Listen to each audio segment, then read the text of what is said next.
The following program, The Lightning Strike, is sponsored by Mohammed Fahim, and to the extent applicable, their guests. The views and opinions expressed therein do not necessarily reflect those of NewsWeb Radio Company or its management.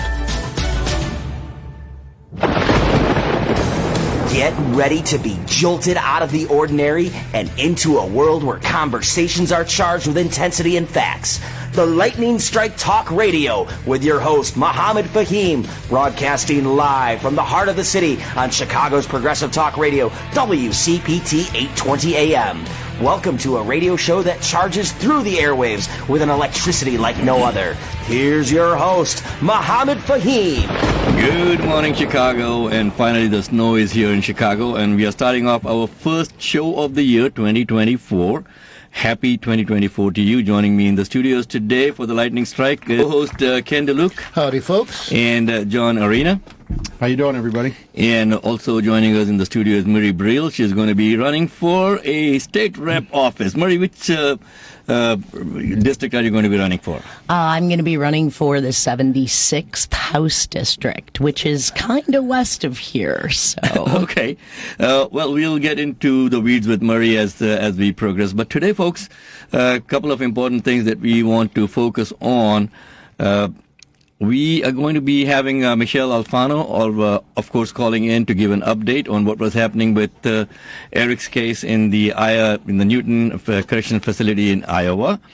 And we are going to start off today, though, with focusing on what is happening with the International Code of Justice. And to introduce that topic is Ken DeLuke. Ken, what's happening? Well, the International Court of Justice is located in The Hague, the Netherlands. Many of you may be familiar with the International Criminal Court, which is actually independent of the United Nations, and they prosecute individuals. The International Court of Justice, also known as the World Court, is the main judicial organ of the United Nations and adjudicates issues between countries. Now, this was established back in June of 1945 and began work in April of 46. On December 29th, and the reason we're talking about this is South Africa filed an 84-page application in the International Court of Justice alleging that Israel committed genocide in Gaza. Okay, now South Africa's application alleges acts and omissions by Israel are genocidal in nature as they are committed with the requisite specific intent to destroy Palestinians in Gaza as part of a broader Palestinian national, racial, and ethnical group. The 8 points that they have: number one, killing Palestinians in Gaza, including large proportion of women and children, approximately 70%, or more of the 21,000 fatalities that they've been subject, and some of those have been subjected to. Hey, Ken, I want to stop you right there. It's 21,000 fatalities, folks, but about 45,000 plus people have been injured. So that is a crazy thing. So continue, Ken. And by the way, if you would like to call in and make any comments and suggestions as to what's happening, the number to call in is 773-763-9278. Let me repeat that, 773-763-9278. And Ken, please carry on. Actually, it's worse than that, Mohammed. It's 57,000 persons have been wounded or injured, and about 7,000 are reported missing. Okay, so the other things they cause serious mental, bodily harm to Palestinians, including maiming, psychological trauma, and inhumane and degrading treatment, caused the forced evacuation and displacement of about 85% of the Palestinians in Gaza, including children, elderly, the infirm, sick, wounded. Israel also causing massive destruction of Palestinian homes, villages, towns, refugee camps. Number 4, causing widespread hunger, starvation, dehydration. Number 5, failing to provide and restricting provisions of adequate clothing, shelter, hygiene, sanitation. Number 6, failing to provide or ensure the provision of medical care, including those medical needs created by the genocidal acts. Number 7, destroying Palestinian life in Gaza, destroying their infrastructure, schools, universities, courts, public buildings, public records, libraries, stores, churches, and so on. Imposing measures intended to prevent Palestinian births in Gaza, including reproductive violence inflicted on the Palestinian women, newborns, and infants. Now, South Africa has cited myriad statements by Israeli officials that constitute direct evidence, and this is kind of important. They kind of shot themselves in the foot with this one. The Israeli Foreign Ministry has been really pushing their diplomats and politicians to ask the host countries to issue statements against South Africa's case against the International Court of Justice. But here's some of the things that they've done. In fact, our U.S. Ken, hang on one second before we go in there. John, I want you to chime in and kind of give us some background on what the International Court of Justice is. Do they have any teeth when they come up with the resolution to this? What's going to be happening? So I think a lot of people know these as the Hague, and this is where international issues like this are dealt with, and they can't go after this particular the ICJ or International Court of Justice can't go after individuals, and the concerns that I've been reading about from Israel's standpoint is that there's a level of sanctions that can be put on, and I think that's where they're concerned about kind of international pressure going up because of a ruling here, and some of the actions that might come out of this. The rulings of the International Court of Justice do have an impact, right? But their enforcement is not as straightforward as in domestic legal systems. The ICJ does not have a direct enforcement mechanism, as my understanding, and its rulings are not self-executing. But however, there are several factors that can contribute to the effectiveness of the ICJ rulings, and I think that's where Israel is getting so concerned about it, right? Well, they could go through the UN and actually vote to impose sanctions and other remedies as well, so it can be a very major issue for them. There's 3 people in Israel that have major positions that have actually made statements that does not look good for Israel, and I'm just going to say these really quick. The defense minister, Yoav Gallant, says Gaza won't return to what it was before. We will eliminate everything. Yeah. If it doesn't take one day, it'll take a week. If it takes weeks or even months, we will reach all places. That doesn't sound too positive. Avi Disher, Israel's Minister of Agriculture, declared, "We are now actually rolling out the Gaza Nekba," and that's a reference to the 1948 ethnic cleansing of the Palestinians to create the State of Israel. And then Nessim Vatura, the Deputy Speaker for the Knesset and member of the Foreign Affairs and Security Committee, proclaimed, "Now we have one common goal, erasing the Gaza Strip from the face of the earth." Does that not sound like genocide to somebody here? Well, here's the thing. Now, the reputation, the ICJ's rulings can inflict significant reputational cost on the responsible party, right? Yeah. Which may encourage compliance. Hopefully, if the United States doesn't step in again and say, "Oh, no, you can't do this." The political pressure, the states are more likely to comply with the ICJ rulings when they are under political pressure from other states or international organizations. And then legal obligations. States are obligated, folks, under the international law to comply with the rulings of the ICJ, and non-compliance can lead to further legal consequences. The ICJ's advisory opinions serve as the primary sources of international law, and states are generally more inclined to follow them. So if you would like to join us, if you want to make any comments on it, please feel free to call in. The number to call in is 773-763-9278. Murri, you want to make a quick comment on it? I think that at least in our district, we talk a lot about separating the Israeli people and the Israeli leaders from the governance of Israelis, or of Israel. So I think we need to make sure that, in my mind and from my understanding, like you'd mentioned the defense minister, you spoke about Netanyahu, there can always be cases where leaders take situations and exploit them. We've seen it in countries across the world, right? We've seen it in our own country. And this is one of those where I truly believe a majority of the sentiment of both, Israelis and, of course, Palestinians and the world is we see what's happening and we know it needs to stop. It's a dictatorship, much the way we were rolling. Yep. And folks, today is the 94th day of the war. We'll take a quick break, and on the other side of the break, we'll come back in with a phone call from Amin, who's calling in from Joliet. Thank you very much for holding on. Again, folks, the number to call in is 773-763-9278. This is the Lightning Strike, first show of the year 2024. I'm your host, Mohammed Fahim. Hey folks, did you know there's a program in Illinois that if you qualify for it would allow you to get solar installed in your home at no out-of-pocket cost? The benefit to you would be a reduction of your electric bill, possibly as high as 30 to 50%, and more importantly, you would take out the uncertainty of almost guaranteed future price increases imposed from your electric company. If you'd like to see if you can qualify for this program, call Ken DeLuke at 312-617-8979. That's 312-617-8979. Help us save the environment and change that electric bill burden. Are you a business looking for the right talent or a job seeker searching for your dream career? Look no further than the Center for Strategic Solutions, your workforce solutions experts.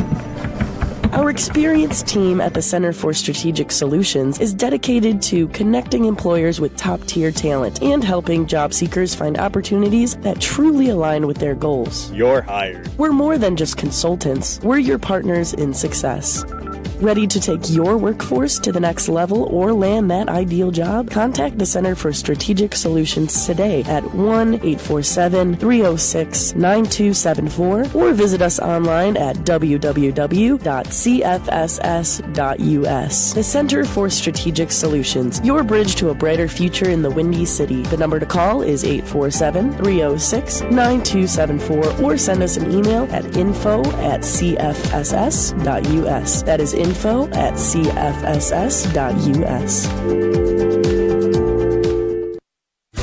Welcome back to the Lightning Strike with Mohammed Fahim. Good morning, folks, and welcome back to the Lightning Strike. And we've got Amin calling in from Joliet. Good morning. Thank you for calling in. Oh, good morning. Peace be with you. I have a question, but I just want to make a quick comment first. That is interesting that it was South Africa that filed against the Zionists, considering that when the South Africans were fighting against the same type of situation, the world considered the ANC a terrorist organization, a terrorist. But my question is, and it's a question I've been asking for the longest, and no one has never answered. Do the Palestinians have a right to defend themselves against a 70-year aggressive military occupation? Every time I ask that, people start talking about Israel's right to defend itself. What about the Palestinians' right to defend themselves against a 70-year military aggressive occupation? That's all I want. I just want an answer to that. Okay, that's a wonderful question. Thank you so much. And obviously, anytime that someone speaks up in favor of a two-state solutions, or even if we mention the word Palestine, immediately people jump down our throats and say, oh, you're being anti-Semitic. So, folks, if you want to comment on it, please call in 773-763-9278. I keep saying on that the Lightning Strike is a program of the people, for the people, by the people. And that means you listeners out there. It's not just the three of us talking in the studios every Sunday about key issues that are happening. And speaking of key issues, I want to take a quick step back and bring in Michelle Alfano to give us a quick update on what's happening with Eric Strang in the Newton Correctional Facility in Iowa. Michelle, you want to give a quick update on what's happening with Eric's case, please? Yes, good morning, Mohammed. Good morning. So we're following the Eric Strang case. Eric Strang is incarcerated at Newton Correctional under the Director of Department of Iowa Corrections, Beth Skinner. And Eric has already served 17 years, but he's been eligible for parole since 2017. There are hoops that you have to jump through, and one of the hoops is that in the summer of 2022, Eric expected to be released because he had served the minimum amount of time plus a few years. He's paid his restitution. He successfully completed treatment. Things looked really bright and good for him. And then the Department of Corrections forwarded his case for further review to the Iowa Attorney General's office. So, Michelle, as of today, what is Eric's condition now? Well, so as of today, he now has a 7-year wait on a wait list to be reviewed by the Attorney General. So that's one of the big problems, is that you get shuffled into this black hole of long waiting lists. For example, to get into the treatment that's required, Eric waited 4 years just to get into the class. And now he was informed that he would wait 6 to 7 years for the Iowa Attorney General to review his case. Just to bring people up to speed very quickly so people understand what we're talking about if they're new to this story. Eric was 19 years old. He was in college, coming out of a frat party, and he was caught urinating in public, which I have to admit, and I hope it's the statute of limitations ran out, but I'm probably guilty of that too. And that's how he originally got arrested, and it's kind of rolled downhill to a thing which is, involves torture, solitary confinement, and it's just a ridiculous situation. Go ahead. Yes, and I wouldn't even say got caught. He was a silly teenager, and he made a mistake, and he was very sorry afterwards. He recognized then and now that it was a stupid thing to do. So anyway, that was at age 19. Eric is now 37 years old. And one thing that's important to remember when we're talking about sex offenses, and keep in mind in the state of Iowa, urinating in public is a sex offense. It's called indecent exposure, but it falls under the umbrella of sex offenses.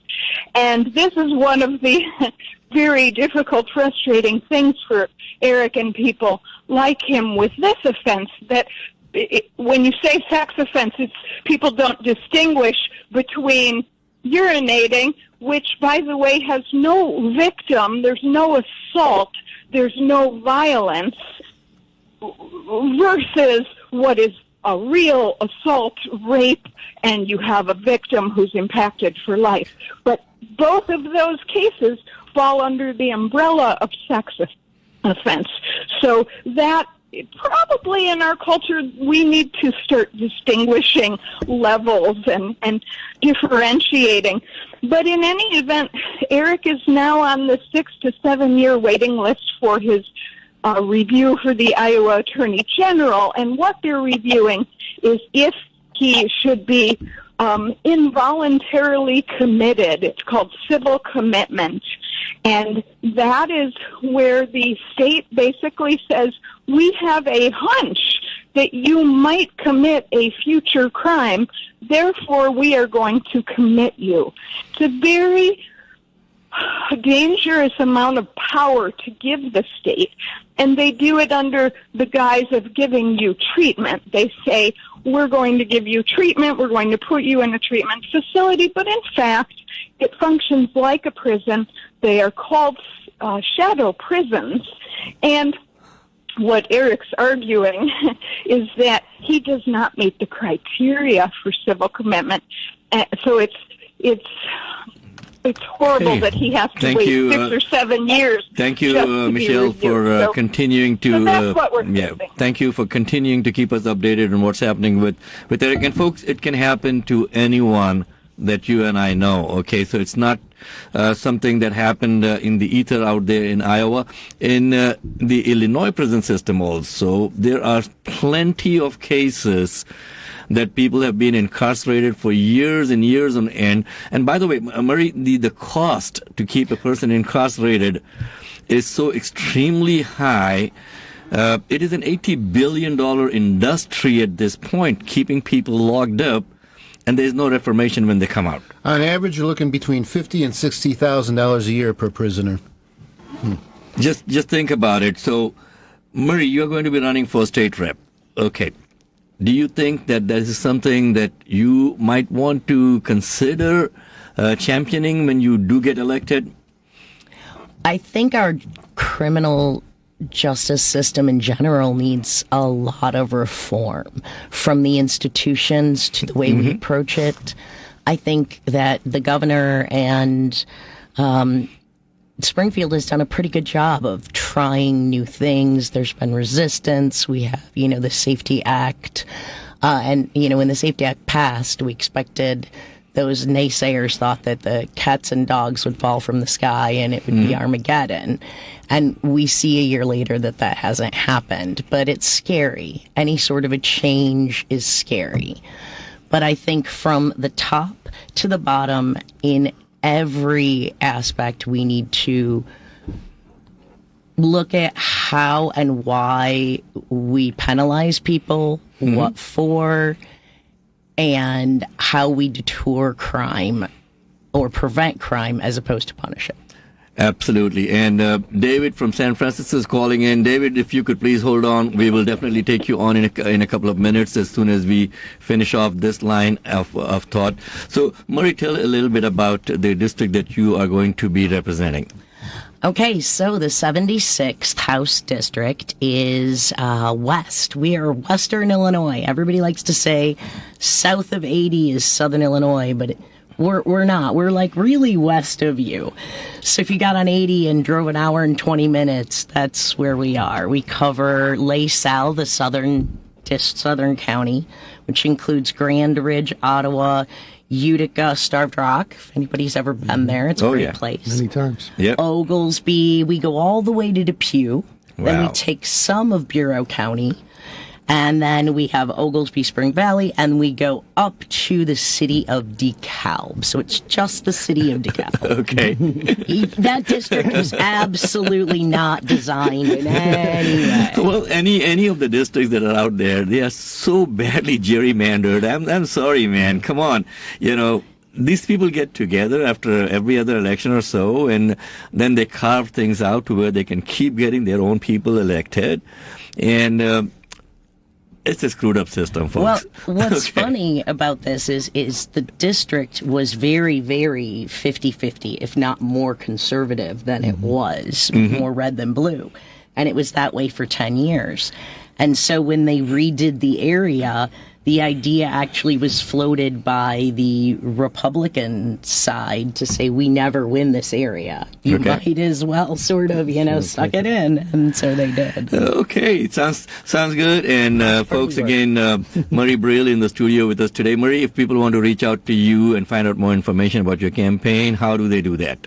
MurriBriel.com. And how do you spell it? MurriBriel.com.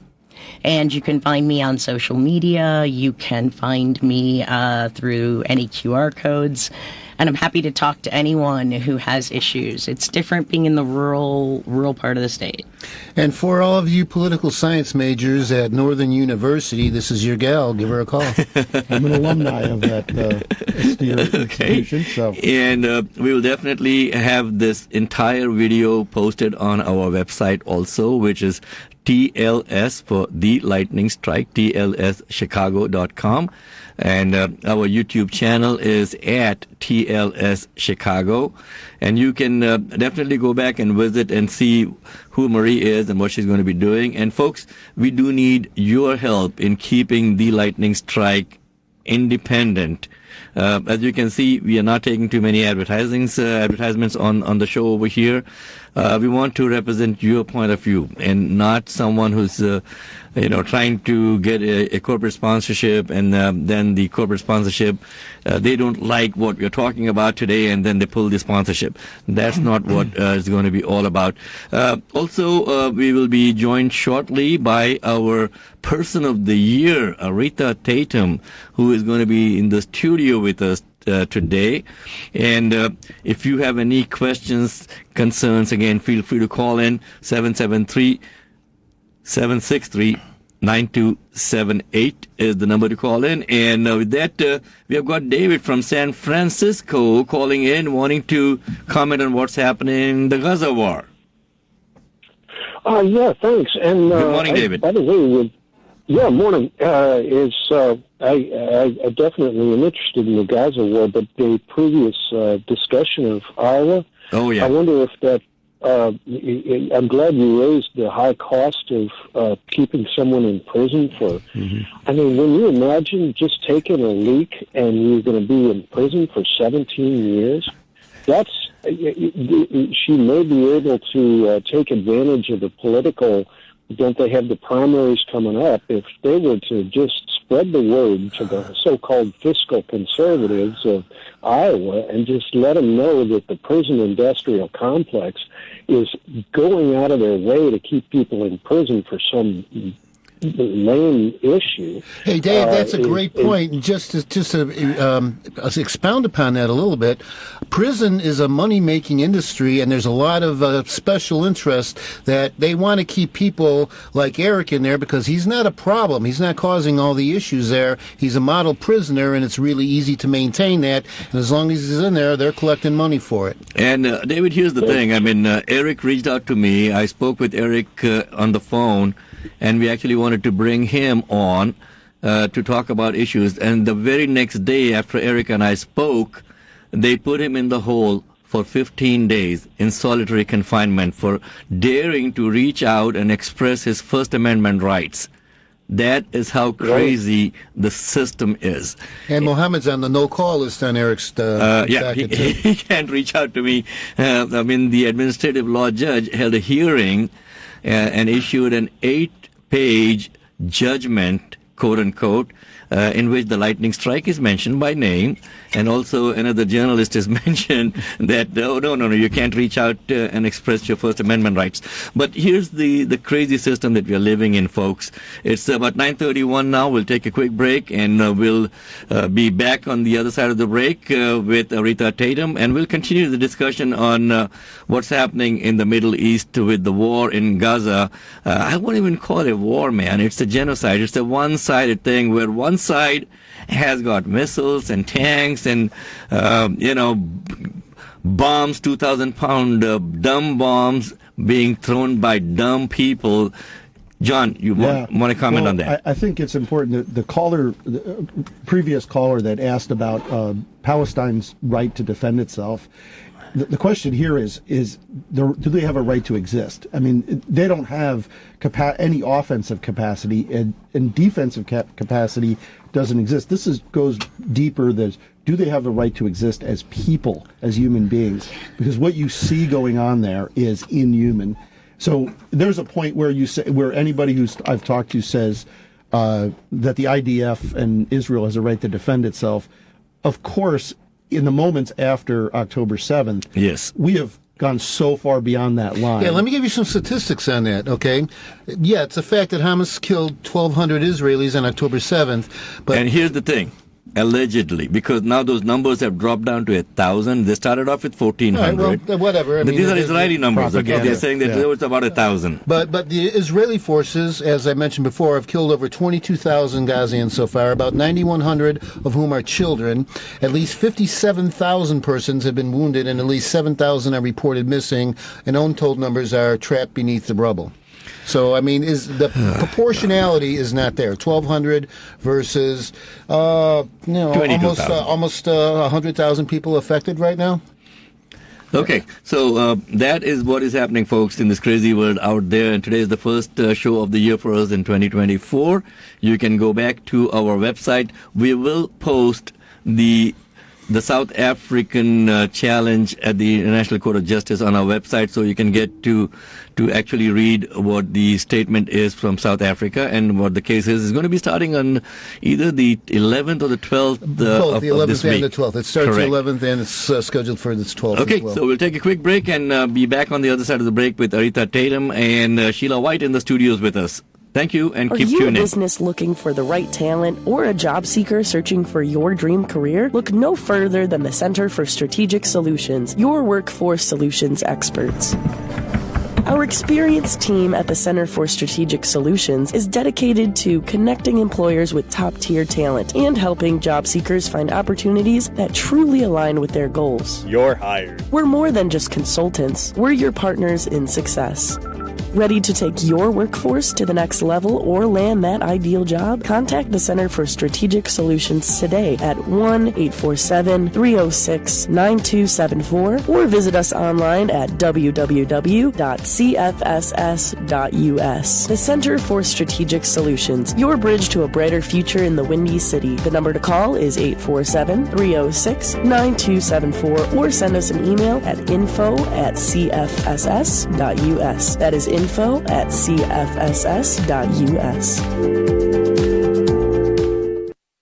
Hey folks, did you know there's a program in Illinois that if you qualify for it would allow you to get solar installed in your home at no out-of-pocket cost? The benefit to you would be a reduction of your electric bill, possibly as high as 30 to 50%, and more importantly, you would take out the uncertainty of almost guaranteed future price increases imposed from your electric company. If you'd like to see if you can qualify for this program, call Ken DeLuke at 312-617-8979. That's 312-617-8979. Help us save the environment and change that electric bill burden. Welcome back to the Lightning Strike with Mohammed Fahim. Good morning, folks, and welcome back to the Lightning Strike, first show of the year 2024. You are tuned in to the Lightning Strike on WCPT, Chicago's progressive talk radio station.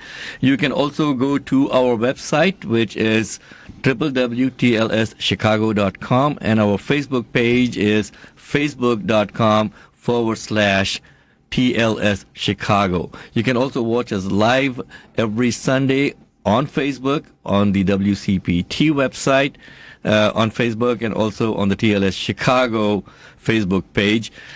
We have also started a podcast to dive into more details on some of the subjects that we bring up. And our first podcast has focused on the prison situation in Iowa. And if you go to the website, tlschicago.com/podcast, you will be able to watch the 45-minute podcast where we have actually families and concerned citizens of Iowa and families of people who are in prison talking about the impact that that has had on their families, which is, again, that should not be happening in this country, man. This is the United States of America. This is not the Gulag, okay? But this is what life is leading us into now. And with that, let me welcome Aretha Tatumn into our studios. Good morning, Aretha. Thank you for coming in. Happy Sunday. It's a pleasure to be here. Happy New Year. Okay. And Sheila, if you could please introduce Aretha again to our listeners as to who she is and why is she being recognized as the Person of the Year by the Lightning Strike. Yes, I am so excited to have Miss Aretha with us today. She is a producer, a director of the hit television show Seasons, which is going on, I believe it's second quarter. I'm so excited to have her. She is our Person of the Year. She's doing so much in the community. She's doing a lot for individuals that are out there in the community. So we just want to thank her for being our Person of the Year. Miss Aretha, tell us a little bit about some of the things you've been doing with the television show. Absolutely. Seasoned is geared toward older people, seasoned people. You can audition, Mohammed. That knocks me out. Okay. See, yesterday's 60s or 70s are today's 40s or 50s. That is true. That's very true. In that respect, it is not older people, middle-aged people. Seasoned people. Seasoned people. Okay. We're seasoned people. Seasoned to perfection. Seasoned to, I love that. I love that. Rated PG 50 plus. That's what I call us. And so to just encourage and inspire them that it's not too late. You've lived your life. Now live your dream. There are things that you have wanted to do, but now you're saying, well, it's too late. I'm old. No, you're not old. Stop thinking that.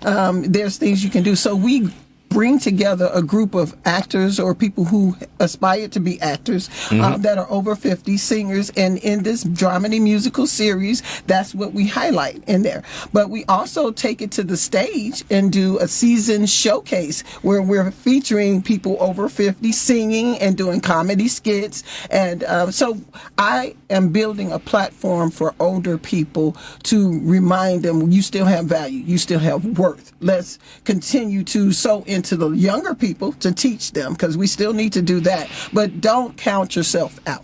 You are so absolutely right. We will continue the discussion with Aretha in just a minute. David is back on the air with us. David is calling all the way from San Francisco. And David, thank you for listening in. So let us continue where we left off, David. You wanted to make some comments on what's happening in the Middle East with this war.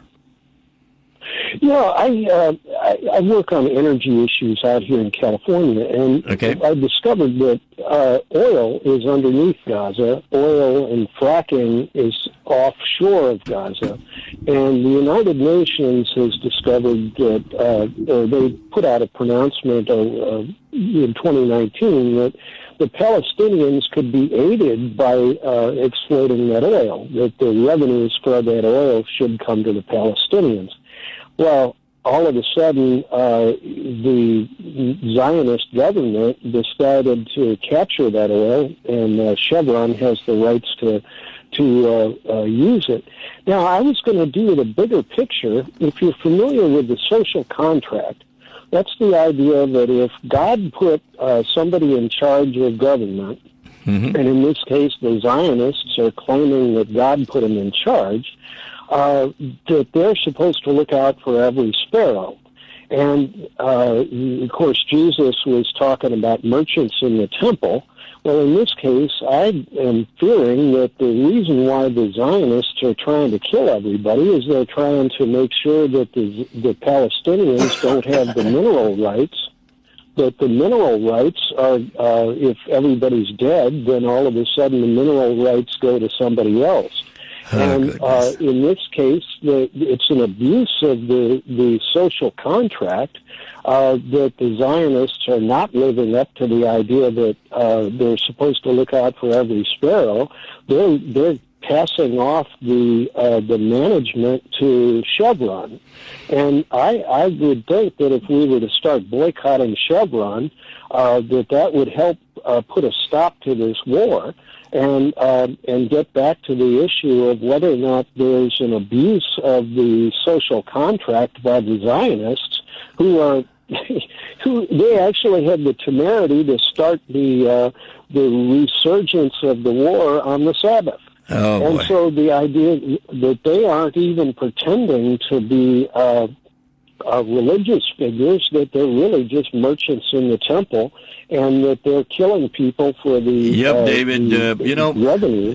Jesus managed to get the merchants out of the temple, but it seems like those merchants are back again in a big way in the land where Jesus was born. And thank you, David, for calling in, and I really appreciate your listening all the way from San Francisco. And folks, this lightning strike is going out all over the world now, especially if you are if you want to tune in, just have your smart speaker play WCPT, and you can listen in also, like I said, on Facebook, on the website of the heartlandsignal.com or WCPT 820am.com. So let's come back to Aretha. So Aretha, again, what you are trying to do is so crucial now, especially considering that we have an aging population.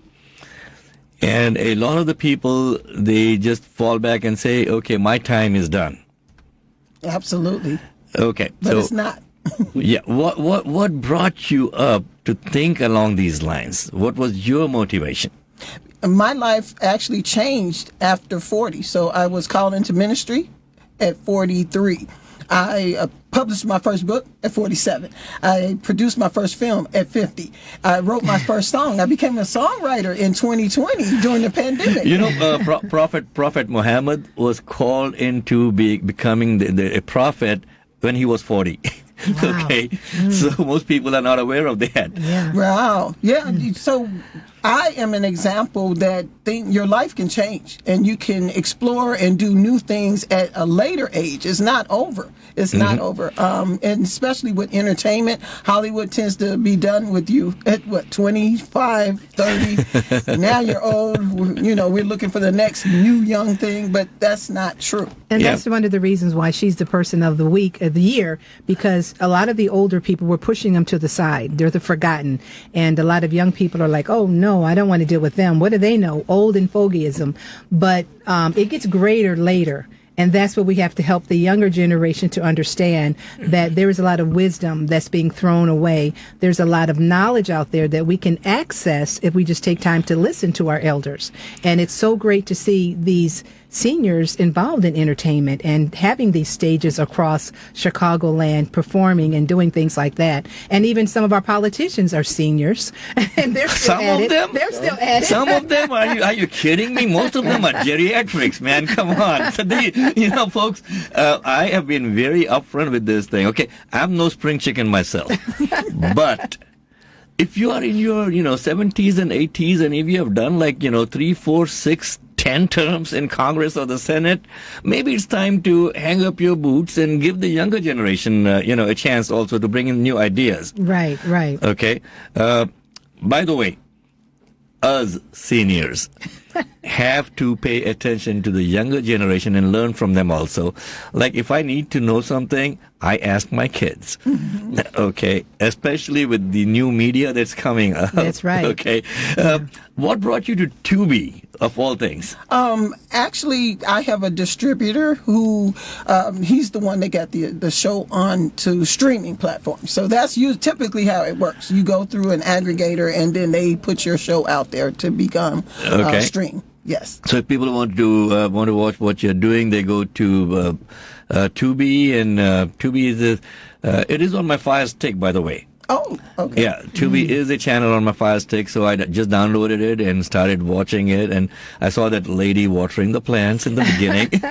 Okay, and that's how it took off, right? The thing that's interesting about filming, and we film in Chicago, is the fact that for us, I know whose house that was. I know, whose business. We get an opportunity to highlight businesses and locations in the city. Now, if you, as an independent filmmaker, if you are shooting in Chicago, do you have to go through the unions for anything, or is there any kind of, union requirement for hiring people? In independent productions, you can't use union people at the time unless you do a union agreement, but you can do a union agreement and then be able to have the union actors. Okay. One of the great things about seeing live performances with seniors on stage, I mean, a lot of the musicians are seniors, they're performing all over, but when you see Chicago's seniors doing acting, singing, poetry, playing instruments, it's really a treat. You think, okay, I want you to throw your hat in there again. You can try it. You're never too old to stop or to just try it again, because a lot of people have lost dreams and they think, I could never do it, or I always wanted to. But this is a day and time that we're in when there's value in talent, and it comes in all ages. Hey, but I do think that every home needs a millennial nowadays, because this technology is crazy. Hey, most of the younger kids are coming back to stay with their parents because housing has become so darn expensive. That's a good point. Yeah. I want to ask you something. On the 27th of January, my nonprofit, Aman, which is American Muslims Assisting Neighbors, we are doing a multi-faith event in Plainfield at the High School District 202, the Plainfield Central High School. Saturday in the morning from 10 to 2. Would that be something that you will be interested in coming and doing a small skit? What kind of skits do you guys do? Because, again, the whole idea is to bring the community together. Okay, and share our dreams, share our ideas, share our philosophies, our thoughts, where we are coming from. We are on this little planet over here. We're not going to fall off, okay? And we are not going to go into Mars and settle on the moon unless you're Elon Musk and can afford those, rockets and all that. We got to live together on this one. Would that be something you're interested in? Definitely would be interested and open to seeing exactly what you need. I usually write the scripts for the skit, so I can come up with whatever. Yeah, we'll talk about that once the show is over. Again, folks, we also have a podcast called the Lightning Strike Radio Show podcast, and we also started something called the Turning Point Podcast. This was last year we started, so you can go to theturningpointpodcast.com and watch some of the previous episodes on that, or listen to some of the previous episodes. This is more of an eclectic podcast, and we've had some very interesting people on there. Richard Dent, one of only 7 defensive players in NFL history to win the MVP award in the Super Bowl. We've had Joey Alfano. He's the official mascot for the Harlem Globetrotters. We had the Lieutenant Governor of Illinois on there. Dimitri Kaladimos, she was probably the longest-serving news anchor in U.S. history out of the NBC Nashville affiliate. So there's some really good stuff on there. I think there's something for everyone, so check it out. Wonderful. And again, thank you for listening in. The number to call in, 773-763-9278. We got about another 10 minutes before our first show of the year is going to be over. And today, our friend Dylan is not in the studio, but hey, we got a better replacement. Mohammed, I want to say something about what you were saying, that we all have to get along, live together. So much going on in the world today. One thing that's not happening is God is not giving more land. There's no more earth that's going to happen. We have to find a way to be able to work together, to live together. And with all of the complexity things that's going on in the world, we need to continue to find bridges to work together, whether it's political, culturally, Absolutely. or whatever it is, because he's not making more land. Well, definitely. He's not making more land, people. And listen to it. Okay, you have no choice being born where you were. And I keep on saying this, Sheila. You had no choice being born as Sheila White. That's right. I had no choice being born as Muhammad Fahim. Yes. Okay. Yeah. Ken maybe had a choice. Okay, Ken but has choices, period. Ken has a high credit score. He has choices. Okay. And so with John also. I called him John Alfano at one time. I says, no, it's John Arena. But again, jokes aside, folks, we are put down as stewards of God's plan. Yes. Okay. Again, we are going to be held accountable. If you are a Christian, be the best Christian that you can be, man. Go read up on what Christ did. Yes. Okay. If you follow Christ's example, you're never going to go wrong.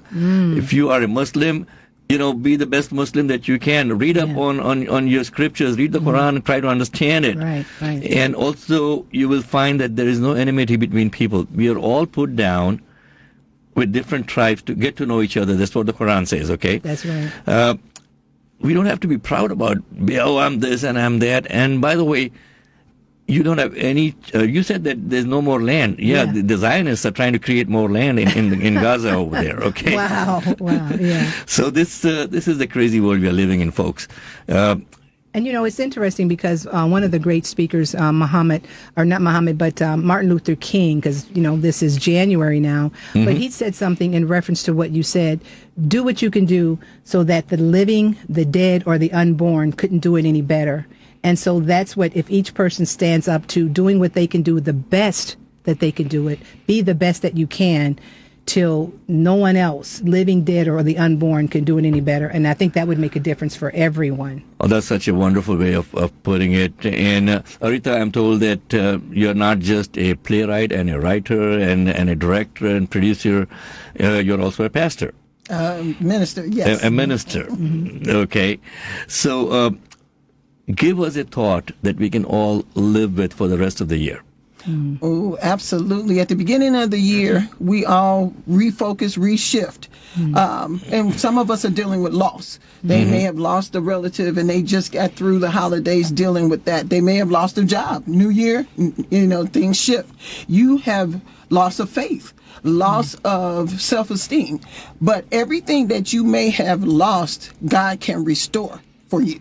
Allow him to restore it and know that it's not over. But then there are some things you do need to lose. You need to lose your lack of confidence. You need to lose your lack of self-esteem. You need to lose your bitterness, the unforgiveness that's in you. So if you realize that some things that you have lost, God can restore, and then there are other things that you need to lose, focus on letting that go.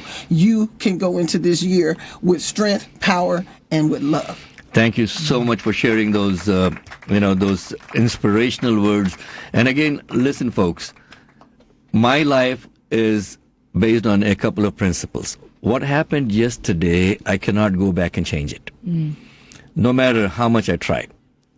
What's going to happen tomorrow, I don't know. I'm given this specific few minutes of life on earth, and what is the best that I can do to help others. That's what I was sent down for. It's not about me anymore, okay? And another thing that we try to do is we try to change other people. It's true. I mean, just think about it, folks. How difficult is it to change something about you? Okay, let's say that you want to lose a habit. You want to get up, half an hour early. It'll take you forever to change yourself. What gives you the right to change other people and expect them to listen to your style of approach to life, right? A lot of people stress out over it, folks. And I tell people I don't have any stress in my life, except for Ken over here. Okay. But I keep him on his toes. Okay.